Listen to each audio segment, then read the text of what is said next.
Hello and welcome back to my channel HiralsWorld.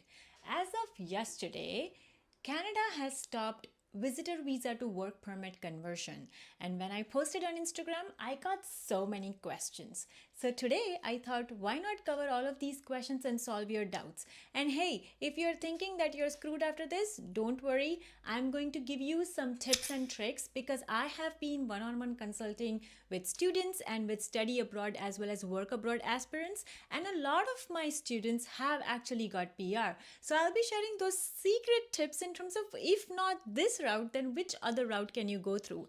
By the way, this video is going to be heavy, so stay tuned and take your book and pen because there are so many changes that recently Canada government has announced, and I can't even imagine how it would be for you to be at the receiving end. So first off, I want to acknowledge that yes, it's not as easy to get PR in Canada as ever before. And earlier, people used to come to Canada and would have so many routes, and that too easy routes, right? So let's say if you have not done something in the past, or if you have not studied much, then too you have good chances of getting a PR. But now it is not the case anymore.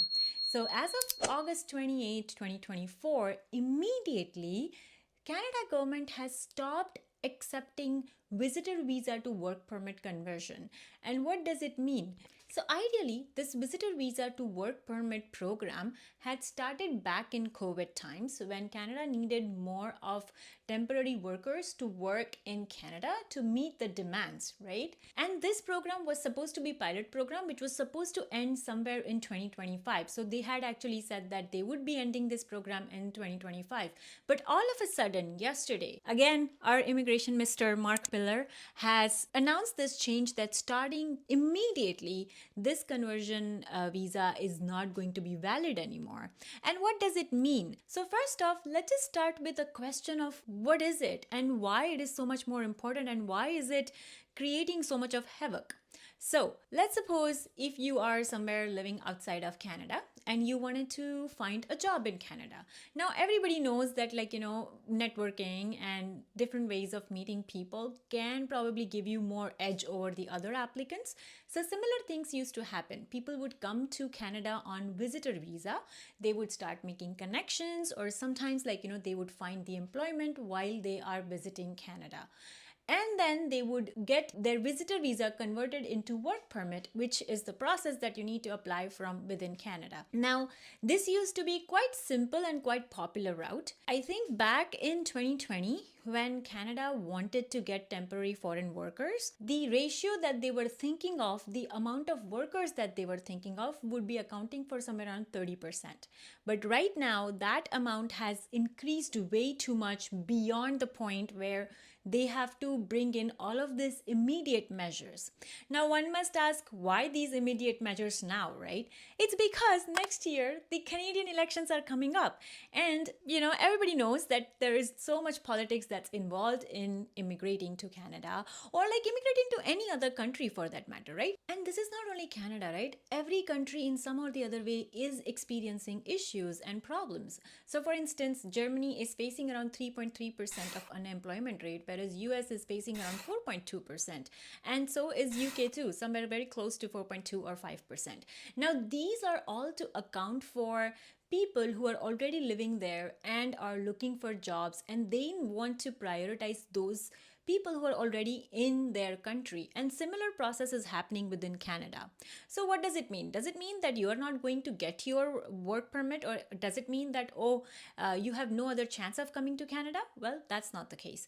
But before we dive into the solutions or some of the other details in terms of how you can still move to Canada if that is your dream country, but if not, then there are so many other countries that I have discussed in this video. So I would strongly recommend going and watching this video because there are in-demand occupations that I have talked about in these videos. So you'll also know, according to your occupation, which country you should be moving to. Anyhow, we will be coming on to the second change before I get into details of how you can move to Canada, or how you can apply for your PR and know that you will be getting guaranteed PR. So first off, the second change that is coming up is related to LMIA. Alright, so coming on to LMIA. So in the past, LMIA used to be for 3 years. they had recently reduced it. Actually, recently means pretty recently. They had reduced it to 2 years. So let's say if you are applying for LMIA jobs, then at least minimum number of years that you can work in that job, or like you should be working in that job, is 2 years, right? But now they have reduced this number to 1 year. And getting an LMIA, some people spend just so much money on LMIA, and like there's just so much racket that's going on. So I'm kind of like surprised that Canadian government didn't know that this was happening, and now all of a sudden they have come to know this. But besides that, I feel like LMIA is like a means for many people to come to Canada on work permit and then apply for PR. But with just 1 year of LMIA, I don't think that it is worth the money that if you would ever be paying for any employer to give you one, because within 1 year you cannot literally apply for any PR route, because of course Canadian experience class you can apply, but you don't know whether they are going to take out the draws or not. Second is like, of course, other PR routes that are available out there, but again, you don't know what kind of point system will be there. So first of all, having just 1 year of experience in Canada is not going to be sufficient. And second of all, even if it is, you don't know how the situation would be during that time. And the second major change in relation to LMIA that has come out is the cities that can give LMIA to people. So for example, before the employers would apply to Canadian government, they would get LMIA approved like job, and then they can call the international people to come here and work. Now, the Canada government has announced that if a province or a city has more than 6% of unemployment rate, then that city, so any employer within that city will not be getting LMIA. So basically, you cannot go into like big cities such as, let's say, Toronto or Vancouver, right? Because these are not the cities where you might be ending up getting LMIA. And as a result, you might have to move to some of the rural northern parts of Canada, which are super cold. And again, I have also discussed that in the video over here in terms of how you could get those kind of jobs in the rural northern part. So then feel free to watch it. So now, after all of these overwhelming things that you have heard from my end, you must be thinking, oh dang, I am screwed. I am not going to get a job. I am not going to be able to move to Canada. Or if you're already in Canada, then how do you apply, right? So let me tell you one thing, that these are just some of the changes that you are hearing about. You are hearing about unsuccessful stories, but there have been so many successful stories. In my one-on-one consultation with my students, I always come across these people who are either in A boat, which is, hey, I'm all good, I'm getting my PR, and others are in B boat, which is, I came here on a wrong consultation advice and now I'm stuck. So let's just talk about these students who have been successful and what is something that's common in them. So one of my clients, she studied in the University of Toronto. She studied arts. And in her second year, she kind of realized that perhaps arts is not the only way to get a job in Canada. In her second year, she started also getting some of the certifications on the side. She got business analytics certificate, she got Python developer certificate, and she also got 2 of the other Google certificates that I had promoted on my Instagram account as well. Now, after getting all of these certificates, she started pitching different brands about UX UI design.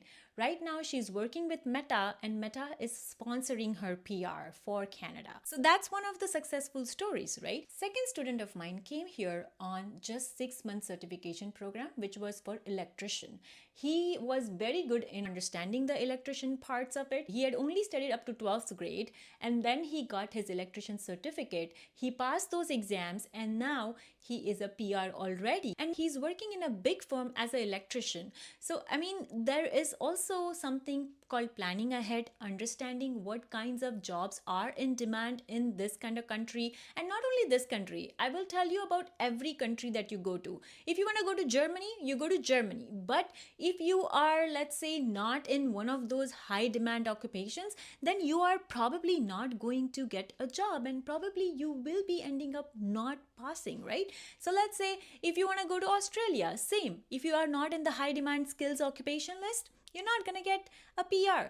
So plan accordingly. Each country has different types of jobs, different types of skills that are needed, and your skill is bound to fit somewhere or the other. So in short, do your research. So that's all for today. Please don't forget to like, share, and subscribe to my channel. I'll see you next time. Until then, bye.